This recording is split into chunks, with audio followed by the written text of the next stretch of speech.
We've just come back from an expedition on the Royal Research Ship Discovery to Santorini in Greece. This is a UK-led project funded by NERC, so the Natural Environmental Research Council, to try and understand some of the most hazardous volcanoes on our planet. We've been using robots like the remotely operated vehicle ISIS, run by the National Oceanography Centre here in Southampton, to study the seafloor, to look at hydrothermal systems, so that's fluid that travels through a volcano, and look at its interaction with the volcanoes that lie underneath. We haven't just looked at Santorini, we've also looked at a volcano right next to it called Columbbo.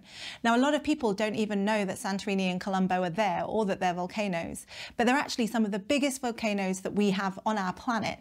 They're part of a group of volcanoes we call caldera volcanoes. So those are volcanoes where there's been an explosion that is so big that the magma chamber underneath collapses and the ground above it collapses into it, and they form a big depression in the ground rather than a cone shape, which we might traditionally think of. Now, because of that, quite a lot of them are filled with water. So fluid circulation or hydrothermal circulation are really, really important processes in those volcanoes.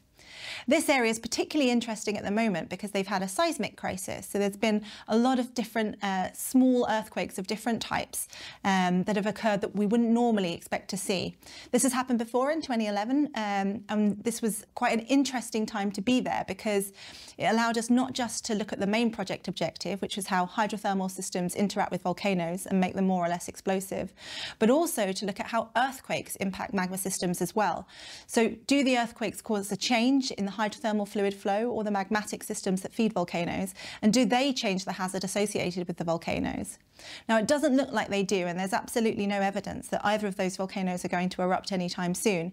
We've got a whole load of data, from fluid samples to sediment samples to rocks to mapping to controlled source electromagnetics and video data, all of which will tell us, when we work it up, what that hydrothermal system underneath the volcano is doing.